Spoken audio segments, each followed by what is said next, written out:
Di sini saya sangat kecewa, negara harus muncul dan hadir. Mau apa mau dibuat Donald Trump ke sini?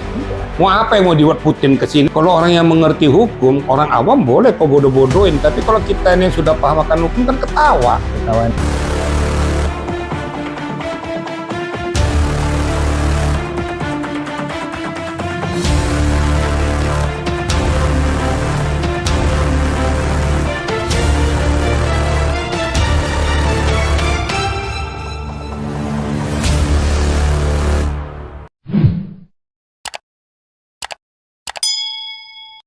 Oke, pemirsa dimanapun Anda berada, di hari yang berbahagia ini, semoga teman-teman sekalian diberikan kesehatan selalu oleh Tuhan Yang Maha Kuasa, dan lancar selalu dalam menjalankan aktivitasnya sehari-hari. Teman-teman yang kami banggakan, hari ini kita membahas topik terkait dengan ijazah Pak Jokowi yang saat ini seluruh masyarakat Indonesia masih mengawal kasus ini, apalagi teman-teman sudah mendengar sendiri nama-nama calon tersangkanya sudah diumumkan oleh pengacara terlapor ya. Tentu ini hal yang masih misteri untuk diperdebatkan, karena kita lihat baru-baru ini sudah ada update perkembangan terbaru terkait dengan kasus ini. Maka dari itu, dari segi praktisi hukum ya, kita akan mengkaji ini dari sudut pandang hukum yang memang objektif dan memang berlandaskan hukum, bukan omon-omon semata ataupun bukan berangan-angan filosof semata, tapi dilandaskan dengan argumentasi hukum yang kuat, berakar, dan memulai impact terhadap aturan hukum yang ada. Kali ini kita bersama dengan narasumber yang memang ini top di Politisi Ali, sampai 17 juta penonton ya. Beliau adalah Irjen Pol Ricky Sitohang. Selamat siang Bang Ricky. Selamat siang Bung Pitra. Sehat Bang ya? Sehat, jadi alhamdulillah. Teman-teman, ini Bang Ricky ini adalah memang yang dicintai di YouTube Politisi Ali. Jadi kita lihat laporannya dari YouTube Politisi, oh 17 juta udah santai kan gitu. Jadi luar biasa. Makanya karena memang beliau ini dicintai masyarakat dan disukai masyarakat ya, makanya kita setia untuk podcast dengan beliau ya, untuk bisa memberikan edukasi yang baik dalam proses ijazah Pak Jokowi ini. Baik Bang Ricky, ini kan update terbaru terkait dengan kasus Pak Jokowi ini. Kita lihat bahwasannya Rismon CS ini telah melayangkan somasi katanya ke Pak Jokowi dengan tuduhan pencemaran nama baik. Berbalik lagi katanya kan, serangan baliknya.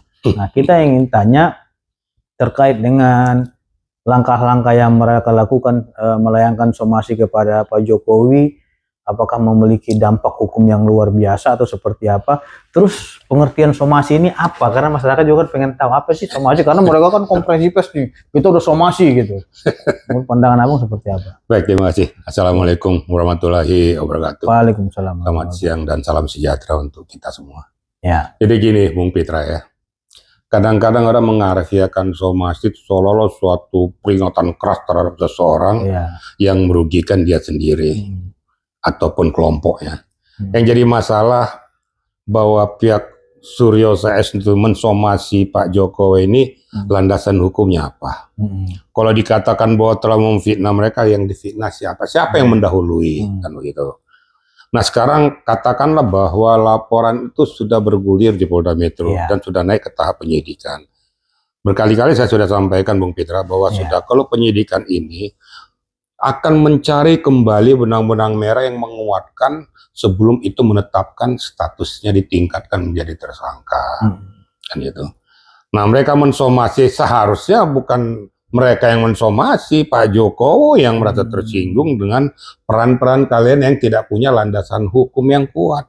Ini berbalik, mereka berbalik. Maka saya bilang salah makan obat gitu loh. Lucu gitu loh. Kita diajarkan hukum mana? Hukum barbar atau hukum apa? Nggak tahu. Kalau di Indonesia ya ketawa kita kalau melihat peristiwa itu gitu loh. Jadi supaya dapat dipahami ya, agar situasi itu jangan jadi blunder, diajarkan masyarakat menjadi tidak mengerti hukum, bahkan mengkaburkan hukum. Nah, lucu kadang-kadangnya Bung Pitra. Makanya seolah-olah somasi ini adalah bukti yang fatal sekali, sehingga Pak Jokowi akan masuk penjara gitu kesannya kan gitu. Karena kan gaungangnya itu mereka Kayak kencang gimana banget gitu ya.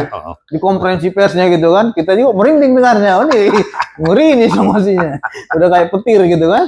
Maka saya katakan Bung Fitra, ini saya bilang nih tidurnya kapan, bangunnya kapan, Iya. terus tiba-tiba bunyi gitu kan. Terus yang ngajarkan masalah risalah hukum tuh siapa gitu loh. Iya. Kok bisa-bisanya memberikan suatu statement seperti kayak gitu, mensomasi dan lain sebagainya. Satu aja kata kunci, landasan berpikirmu apa? Iya. Kalau orang yang mengerti hukum, orang awam boleh kok bodoh-bodohin, tapi kalau kita ini yang sudah paham akan hukum kan ketawa. Ketawain orang ya. Ya ketawain orang dong, salah makan obat yang saya katakan. Nah, itu nggak berlaku di Indonesia, itu kembali lagi Bung Fitra bilang, berlakunya di Konoha sana. Lucu kan gitu. Oke, Bang. Ini kan kita lihat mereka ini baru-baru ini ke Kompolnas ya, mengadukan penyidik atau apalah di sana kan gitu. Komisi Polisi Nasional. Menurut Abang, ini saya lihat berkali-kali melaporkan ke Komnas HAM, ke Kompolnas dan lain-lain. Seolah-olah ingin melegitimasi bahwasanya penyidik ini nggak beres gitu kan. Nah, menurut Abang, apakah penyidik ini ada yang menyalahi prosedur? Karena gelar perkara khusus aja hasilnya itu ditolak. Keputusan penghentian penyelidikan itu ya disebutkan Mabes Polri itu sudah sesuai dengan hukum. Iya betul. Nah mereka nggak terima juga. Ini sebenarnya mereka pertama nggak percaya, mengadulah mereka ke Arwasidik. Nah setelah dicek ke Arwasidik nggak percaya, mengadu lagi mereka Komnas HAM dan Kompolnas. Sekarang maunya mereka apa gitu sehingga memaksakan kehendaknya harus begini gitu. Apa mau buat hukum sendiri? Gimana pandangan? Ya itu tadi, Bung Fitra, saya setuju tuh. Mereka mau bikin hukum sendiri, hukum yang bukan KUHP lagi atau bukan kuhapan gitu kan. Karena sesuai dengan selera mereka. Saya sudah ikuti kemarin tuh. Saya lihat di Kompolnas mau ngapain lagi di Kompolnas lagi. Apalagi yang mau mereka cari lagi. Sekarang jadi pokok permasalahan. Penyidik sudah melakukan langkah tindakan terstruktur. Sesuai dengan mekanismenya. Kan nggak sembarangan dia dari mulai pemberitahuan, klarifikasi sampai meningkatkan ke tahap penyidikan dengan bukti-bukti permulaan yang cukup. Nah sekarang mereka nggak percaya kan gitu. Tadi Bung Fitra sudah ngomong bahwa dari Dumas, ingat Dumas loh ya, bukan LP Dumas karena mereka tidak punya legal standing. Sebenarnya tahu malu gitu loh. Nah, ada wajar saja lah di Biro Sidik pasti dikatakan dihentikan karena masalahnya apa yang sudah dilakukan oleh Bareskrim, Sekyu, Dirtipidum itu kan sesuai dengan etika prosedur yang ada, sesuai dengan etika hukum, sesuai dengan pembuktian. Nah, ternyata tidak layak untuk diangkat ke permukaan, ya sudah. Nah, sekarang muncul lagi yang ke Komnas HAM lah, nanti lama-lama ke tempat perlindungan saksi korban. Atau kemana-mana lagi nanti. Iya, makanya kan ini kan tentunya kan yang strateginya ini kan kita lihat apakah strategi, nggak tahu kita nih strategi Konoha atau strategi apa. Makanya ini kan lucu juga ya, karena kita melihat semakin hari ini kayak semakin rumit gitu kan. Yang rumitnya itu bukan di Pak Jokowinya, tapi cara berpikirnya ini yang semakin rumit. Nah, sampai mereka mengeluarkan strategi itu baju walk the talk only the talk. Oh, yang bajunya tuh ya? Apakah itu bagian strategi juga dari perspektif hukum? Saya nggak mau bilang sudah kehilangan kan, akal. Mungkin mereka menganggap harus dibuat opini, men-trigger masyarakat ini agar menjadi rame gitu kan? Kita nggak tahu nih cari panggung itu seperti apa. Dia kan nggak sadar bahwa masyarakat yang jernih otaknya, yang jernih pola pikirnya, udah geli ngelihat kelakuan manusia-manusia ini. Karena udah nggak tahu lagi langkah apa lagi, nanti besok langkah apa lagi.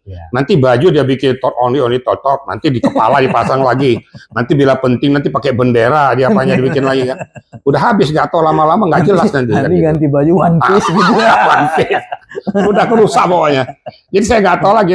Semakin mereka membuat langkah-langkah perilaku kayak gini, Bung Fitra, semakin melihat kedangkalan pola pikir.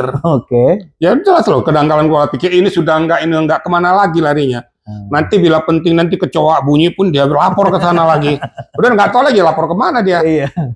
Udah ke Komnas HAM. Sudah. Sebenarnya apa kaitannya dengan Komnas HAM? Kita juga bingung.